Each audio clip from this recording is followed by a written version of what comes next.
오늘 우리에게 허락하신 하나님 말씀을 봉독하겠습니다. 히브리서 10장 19절부터 25절까지 말씀입니다. 신약성경 433쪽 히브리서 10장 19절부터 25절까지 말씀입니다. 세 번역으로 읽습니다. 그러므로 형제 자매 여러분, 우리는 예수의 피를 힘입어서 담대하게 지성소에 들어가게 되었습니다. 예수께서는 휘장을 뚫고 우리에게 새로운 살 길을 열어주셨습니다. 그런데 그 휘장은 곧 그의 육체입니다. 그리고 우리에게는 하나님의 집을 다스리시는 위대한 제사장이 계십니다. 그러니 우리는 확고한 믿음을 가지고 참된 마음으로 하나님께 나아갑시다. 우리는 마음에다 예수의 피를 뿌려서 죄책감에서 벗어나고 맑은 물로 몸을 깨끗이 씻었습니다. 또 우리에게 약속하신 분은 신실하시니 우리는 흔들리지 말고 우리가 고백하는 그 소망을 굳게 지킵시다. 그리고 서로 마음을 써서 사랑과 선한 일을 하도록 격려합시다. 어떤 사람들의 습관처럼 우리는 모이기를 그만하지 말고 서로 격려하여 그날이 가까워 오는 것을 볼수록 더욱 힘써 모입시다. 이는 하나님의 말씀입니다. 하나님께 감사드립니다.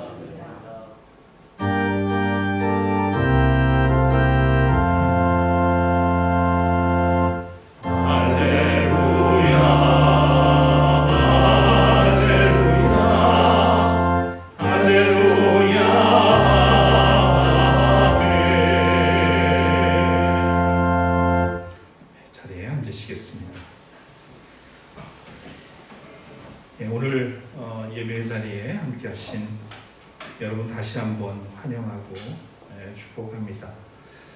오늘은 이제는 공동체입니다라는 제목으로 함께 말씀을 나누겠습니다. 이 시간 주님의 위로와 평강이 우리 모두에게 충만하기를 소원합니다. 우리 먼저 함께 찬양 드리고 말씀 나누겠습니다.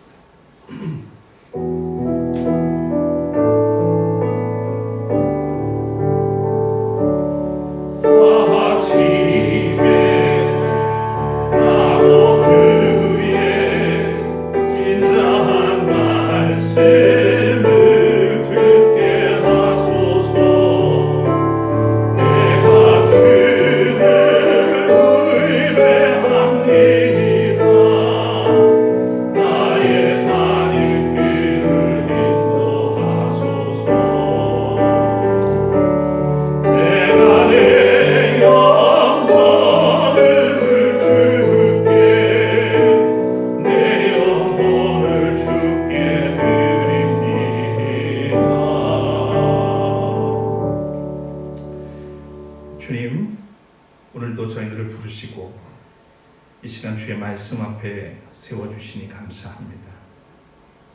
준비하게 하신 말씀을 통해서 우리 모두가 겸손히 경청하며 그 말씀에 응답하는 삶을 살도록 이끌어 주시옵소서.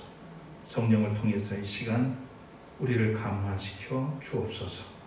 예수 그리스도 이름으로 기도드립니다. 아멘.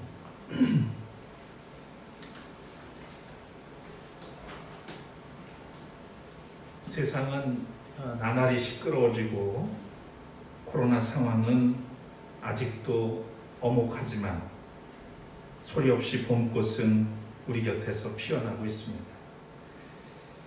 우리가 숨지겨 사는 동안에도 순리에 따라서 사는 자연은 여전히 제 몫을 감당하고 있는 것이죠. 이처럼 어쩌다가 자연의 모습에 눈길을 돌려보면 신비로 가득 차고 그 앞에 선 우리는 한없이 초라해질 때가 있습니다. 결국 하나님을 마주하듯 그 앞에서 옷깃을 여미게 되죠. 하지만 하나님은 오늘 우리의 모습이 비록 화사한 봄꽃에 비해서 형편없을지라도 우리를 보이는 그대로 그 모습 그대로 받아주시고 보듬어 주시리라 믿습니다. 우리는 이 은혜로 언제든지 다시 일어설 수 있고 다시 시작할 수 있는 것입니다. 며칠 전에 우연히 시인 윤수천 선생이 쓴 시 한 편을 읽게 됐습니다. 바람 부는 날의 풀이라고 하는 제목의 시인데요. 내용은 이렇습니다. 바람 부는 날 들에 나가보아라. 풀들이 억센 바람에도 쓰러지지 않는 것을 보아라. 풀들이 바람 속에서 넘어지지 않는 것은 서로가 서로의 손을 굳게 잡아주기 때문이다. 쓰러질만 하면 곁에 풀이 또 곁에 풀을, 넘어질만 하면 곁에 풀이 또 곁에 풀을 잡아주고 일으켜주기 때문이다. 이 세상에서 이보다 아름다운 모습이 어디 있으랴? 이것이다. 우리가 사는 것도, 우리가 사랑하고 또 사랑하는 것도 바람 부는 날 들에 나가보아라. 풀들이 왜 넘어지지 않고 사는가를 보아라. 이 시를 읽다가 문득 바람에 흔들리는 연한 풀 같은 제 자신의 모습, 그리고 우리들의 모습이 떠올랐습니다. 그리고 연한 풀이 억센 바람에도 쓰러지지 않고 서로 보듬으며 의연하게 서 있는 모습에서 신앙 공동체의 모습이 그려지는 경험을 하게 됐습니다. 코로나 이후 두 번째 사순절을 우리가 지내고 있습니다. 지난해에 비해서 올해는 조금 더 침착해지는 것 같습니다. 코로나 이후 우리는 성찰과 함께 자신에게 많은 질문을 하게 되었습니다. 특히 그리스도인으로서 나는 진정 누구인가 하는 정체성에 관한 질문을 시작으로 팬데믹 상황에서 교회는 도대체 무엇인가 하는 교회의 공동체성과 공공성에 관한 질문을 너나 할 것 없이 하게 됐죠. 그동안 우리가 붙들고 씨름해온 신앙적인 문제들이 얼마나 왜곡되고 허수아비 같았는지, 아직도 혼돈의 상황이지만 이제 우리는 그럼에도 불구하고 어떻게 잘 믿고 의미 있게 살 것인가에 대한 질문을 하지 않을 수 없습니다. 이제 더 이상 생각 없이 습관을 쫓아 교회 생활을 할 수는 없고, 우리가 받은 은혜가 예수 그리스도의 희생으로 얻은 값비싼 것임을 알기 때문입니다.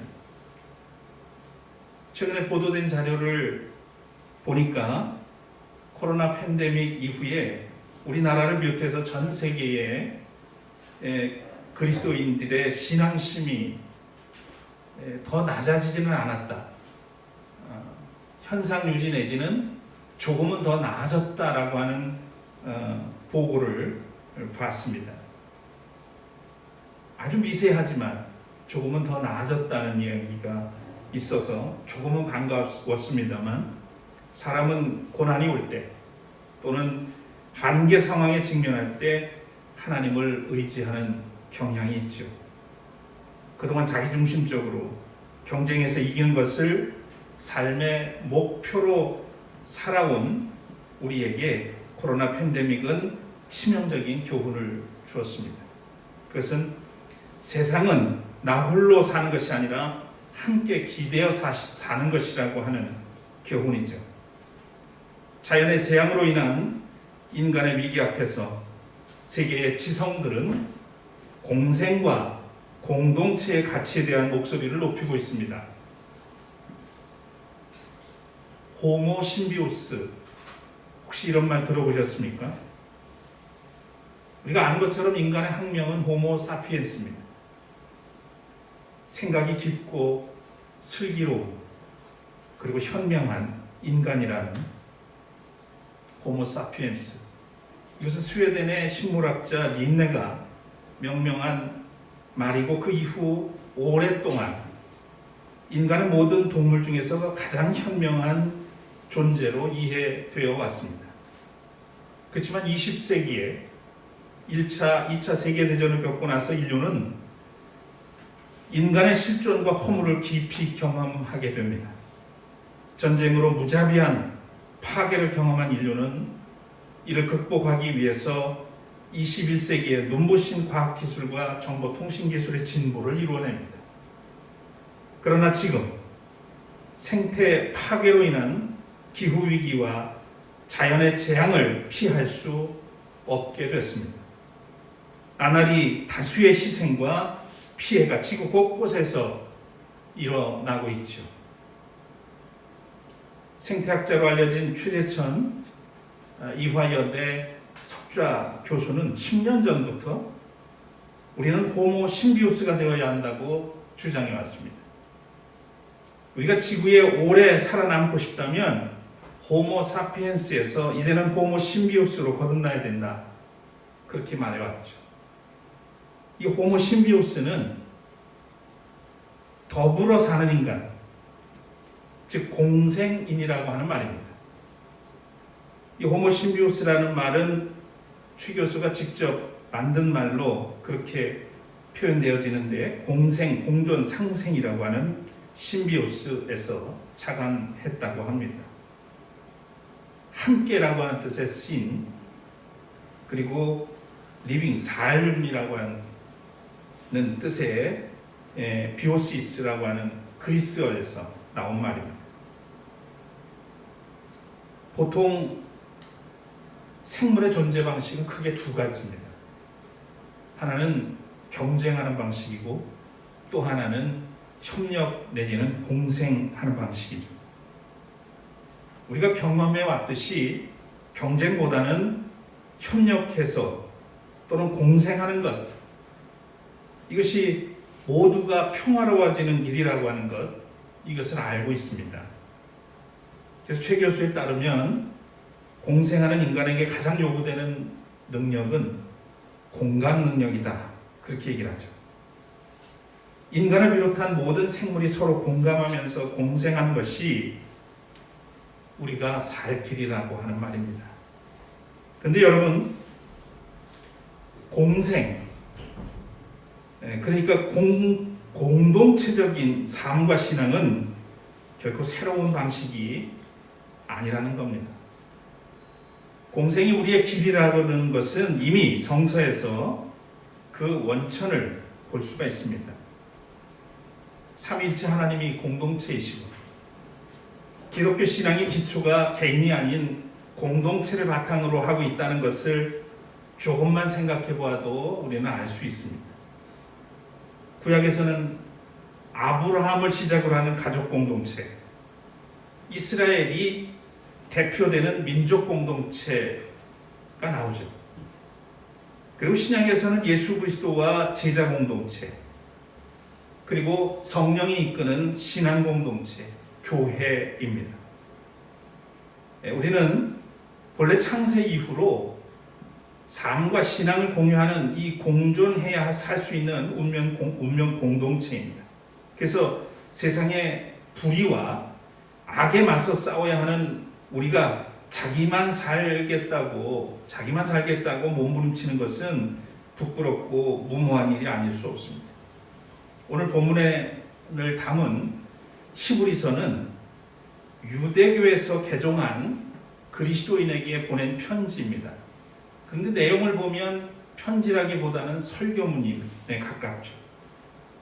이 독자들은 예전에 복음을 받아들였습니다. 그런데 현재 계속되는 그리스도인에 대한 핍박과 또 스스로의 죄의 문제 때문에 거기에 시달려 가지고 이제 유대교로 다시 돌아가려고 하는 그런 사람들이 많이 생기고 있는 그런 상황이었습니다. 그러니까 세례를 받고 그리스도인이 됐지만 여전히 그 이후에 짓는 죄의 문제 때문에 마음의 갈등이 있었던 겁니다. 그래서 예수 믿는 것이 도대체 뭔 도움이 되는 거냐라고 하는 이런 신앙적 회의감이 그들에게 있었던 겁니다. 그래서 외적으로는 핍박이 있었고 내적으로는 이 죄의 갈등의 문제, 이것으로 위기에 처하자 오늘 히브리서를 쓴 기자는 복음의 본질은 어찌되었든 예수 그리스도이다.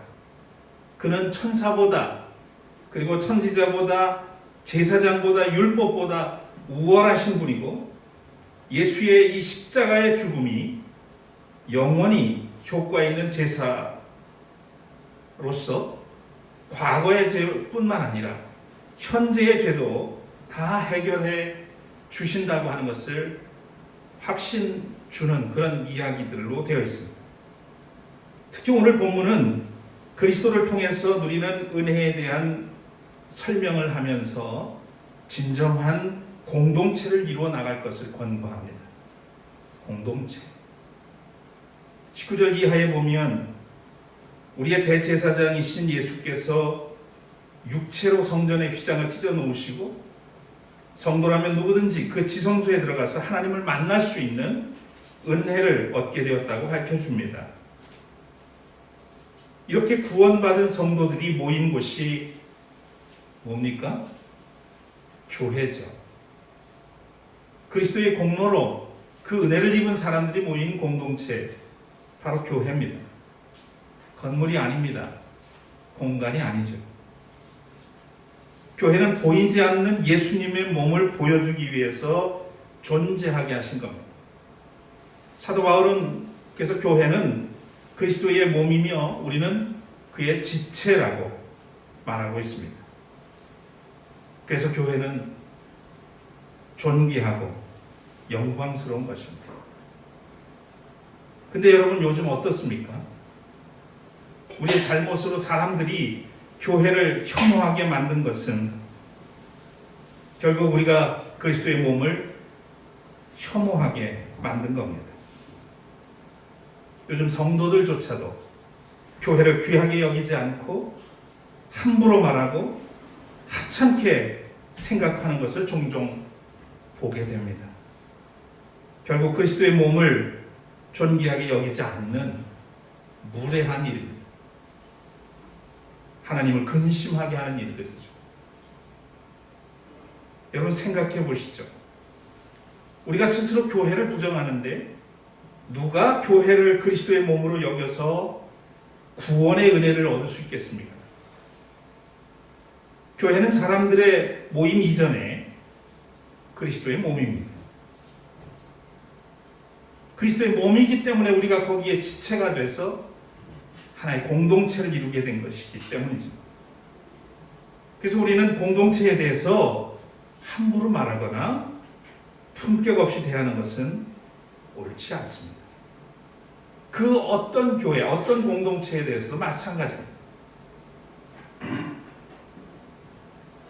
그래서 히브리서 기자는 22절부터 신앙의 3덕, 3가지 덕으로 공동체를 이루어나갈 것을 권고합니다. 이 신앙의 3덕이라고 하는 것은 믿음, 소망, 사랑을 말합니다. 자, 첫 번째로 하나님께 대한 확고한 믿음을 가지라고 권고합니다. 22절 말씀 우리 같이 한번 읽으실까요? 그러니 우리는 확고한 믿음을 가지고 참된 마음으로 하나님께 나아갑시다. 우리는 마음에다 예수의 피를 뿌려서 죄책감에서 벗어나고 맑은 물로 몸을 깨끗이 씻었습니다. 예수의 공로로 우리는 죄 씻음을 받은 자들이다는 거죠. 이제는 죄책감에서 벗어나서 믿음을 가지고 참된 마음으로 오직 하나님께 나아가라. 공동체에서 믿음을 빼고는 존재할 이유가 없습니다. 온전한 믿음의 중요성을 강조한 말입니다. 믿음이 없이는 하나님께 나아갈 수 없기 때문이죠. 두 번째는 하나님의 약속에 대해서 소망을 굳게 잡으라고 말합니다.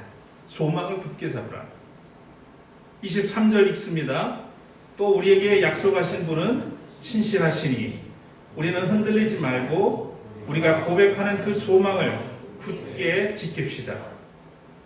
하나님이 우리를 향해서 가지고 계신 약속이 있잖아요. 우리에게 약속을 해주셨어요. 영원한 생명에 대한 약속, 구원에 대한 약속. 그것이 어떤 상황과 환경에서도 그 소망을 붙들고 살아가는 것이 그리스도인의 삶입니다. 그러니까 소망을 굳게 잡으라. 소망이 없이는 미래를 기대할 수 없습니다. 그래서 물에 떠다니는 부평초 같은 신앙이어서는 이 시대를 감당할 수가 없죠. 하나님이 교회를 통해서 이루어 가실 소망은 코로나로 인해 흔들릴 수는 없습니다. 소망을 포기하지 않는 공동체가 되어야 하는 것이죠. 세 번째로 서로 마음을 합하여 사랑과 선한 일을 하라고 권고합니다. 24절입니다. 그리고 서로 마음을 써서 사랑과 선한 일을 하도록 격려합시다. 초대교회 당시에 공동체는 극심한 환난과 핍박에 직면해 있었고 뿔뿔이 흩어지는 그런 위기를 경험했습니다. 이때 서로 돌아보는 사랑이 필요했죠. 그들은 사랑과 선행으로 서로 격려하면서 어려움을 극복해 나갔습니다. 당시 히브리 공동체에는 박해로 어려움을 겪게 되자 모이기를 꺼려하고 피하는 사람들이 나타났습니다. 요즘처럼 감염병도 아닌데 공동체를 멀리하는 겁니다. 포기하는 겁니다. 자기 살겠다고 떠나는 겁니다. 그래서 히브리서 기자는 이렇게 말하죠. 어떤 사람들의 습관처럼 우리는 모이기를 그만하지 말고 서로 격려하여 그날이 가까워 오는 것을 볼수록 더욱 힘써 모입시다. 모이기를 그만하지 말고 안 모이는 것 그거 좋아하지 말고 어떤 형태로든 성도들은 서로 교류하고 공유하고 나누라는 그런 이야기입니다. 방법은 얼마든지 요즘 다양하게 있으니까요. 과거에는 그렇지 못했으니까 어려움이 있었겠지만 그래서 더욱 힘써 모이라고 권고합니다. 어려울수록 공생의 중요성을 강조한 겁니다. 여러분 고난이 있고 환난이 있고 시련이 있을 때 우리는 각자 도생이 아니라 함께 위로하고 격려하면서 살 때 서로 위로하면서 이겨낼 수 있는 것 아니겠습니까? 성도의 됨됨이는 위기 상황에서 여실히 드러납니다. 참된 성도는 공동체가 위기에 놓여 있을 때 희생을 감수하면서 사랑의 수고와 헌신으로 그리스도의 몸된 공동체를 살려냅니다.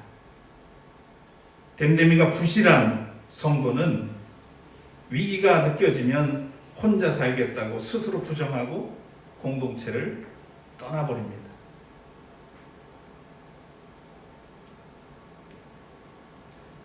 우리가 속한 우리 삼남연회에 참 훌륭한 장로님들이 참 많이 계세요.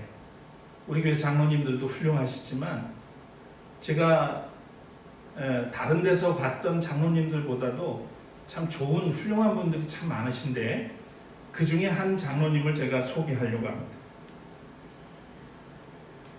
지금은 경북 의성 서문교회에 심호하고 있는 이승호 장로님이시라는 분이세요. 사진이 좀 작아서 잘 보이실지 않을 텐데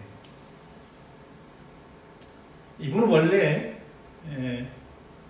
경북 의성에 있는 이 서문교회 장로가 아닙니다. 거기서부터 한 70km 정도가 떨어져 있는 성림교회 장로로 2007년에 안수를 받고 파송을 받아서 섬기던 분이세요. 그런데 이 의성군에 있는 유일하게 지금 경북에는 감리교가 없는 군 단위도 있습니다. 근데 의성에 유일하게 하나 있는 감리교회인데 이 교회가 건축을 했어요. 그런데 2억 정도의 대출을 받아서 건축을 하고 났는데 문제는 그런 과정 속에서 이제 부담을 느낀 성도들이 하나 둘씩 떠나갔습니다. 교회는 지어놨는데 성도가 없는 교회로 되어버리는 거죠. 그 2억에 대한 빚을 감당할 수가 없어서 졸지에 이 교회가 넘어가게 생겼습니다. 사라지게 된 거예요. 이 이야기를 듣고 이승호 장로님이 담임 목사님을 찾아갑니다. 지금 이 경북 지역에는 감리교 하나 세우기가 너무너무 어려운데 있는 교회마저 없어지게 할 수는 없습니다. 저를 그 교회로 파송 보내주십시오. 그래서 본교회에서 떠나서 70km나 되는 교회를 옮겨갑니다. 그럼 매주 가족들을 데리고 그 교회로 예배를 드리기 시작하죠. 그리고 2억에 대한 이자를, 금리를 내면서 교회를 유지합니다. 근데 여기는 또 한 가지 문제가 있었습니다. 담임 목사님이, 이 목사님이 은퇴를 앞두고 계셨는데 이 문제가, 빚 문제가 해결이 안 되니까 은퇴도 하지 못하는 그런 상황이었어요. 이 장로님이 가셔서 그 문제까지 해결을 합니다.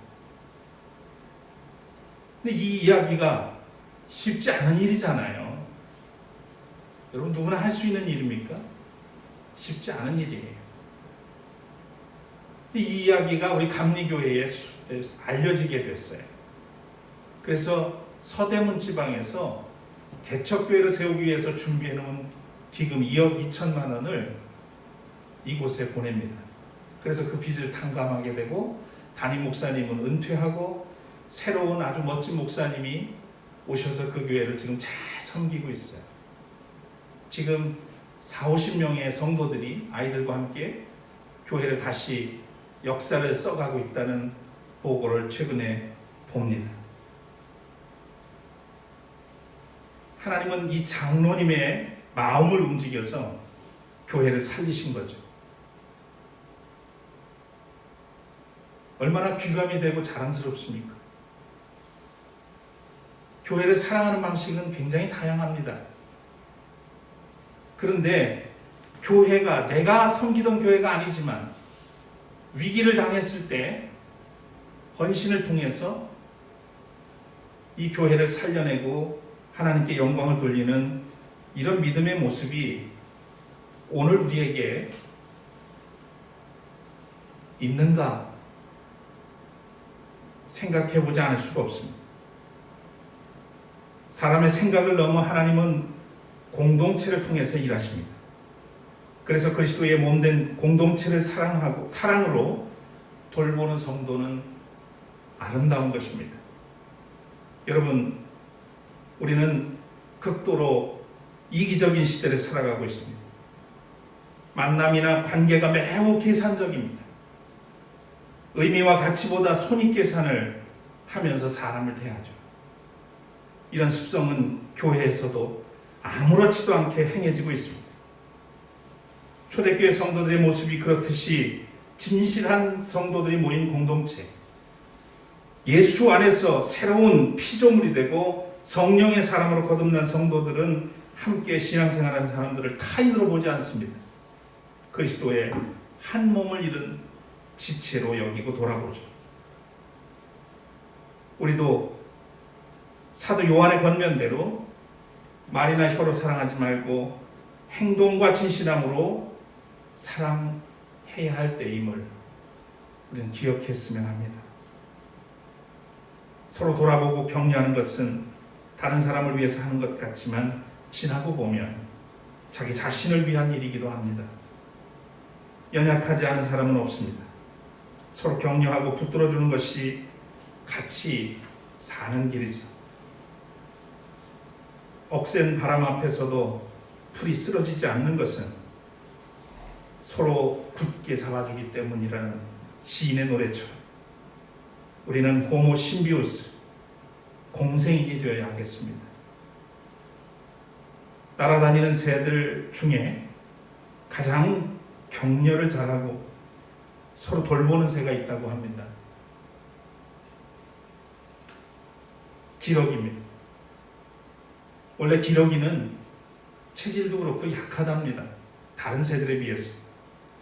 그런데도 불구하고 가장 멀리 날아가는 새가 되었다는 거죠. 아시겠지만 이 사진처럼 기러기는 V자 대형으로 날아갑니다. 앞에 선두 날아가는 기러기는 공기의 저항을 가장 많이 받으면서 그 저항을 뚫어 놓는 겁니다. 그러면 뒤에 오는 새들은 훨씬 적은 저항을 받으면서 체력을 유지하면서 나는 것이죠. 그래서 힘을 안배하는 겁니다. 그래서 쉽게 뒤에 새들은 훨씬 쉽게 나는 겁니다. 그리고 적절한 시간에 교대를 합니다. 선두 자리를. 그래서 혼자 날 때보다도 이렇게 V자 대형으로 날게 되면 71%나 더 오래 난다고 그럽니다. 이거 어떤 통계로 나왔는지 저는 알 수 없어요. 근데 기록에 보니까 그래요. 혼자 날 때보다 71%가 훨씬 더 오래 날 수 있다는 거죠. 그리고 또 한 가지, 이 기러기는 동료 중에 병든, 몸이 불편하거나 병든 기러기가 있으면 홀로 내버려 두지 않는답니다. 한두 마리의 다른 기러기가 남아서 그 기러기가 회복될 때까지 끝까지 돌보다가 같이 회복되면 날아간다는 거예요. 절대 홀로 두지 않는데. 제가 이 글을 보다가 굉장히 마음이 괴로웠습니다.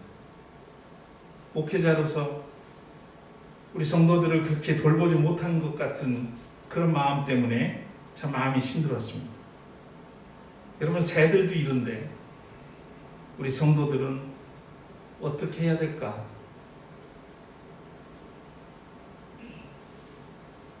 여러분, 이제는 공생입니다. 공동체가 길입니다. 우리의 일상과 우리의 신앙도 길은 하나죠. 호모 심부수가 돼서 이 땅에 하나님 나라의 공동체를 이루어가는,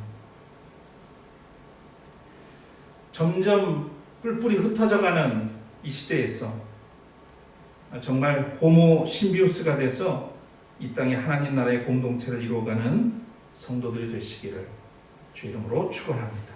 아멘.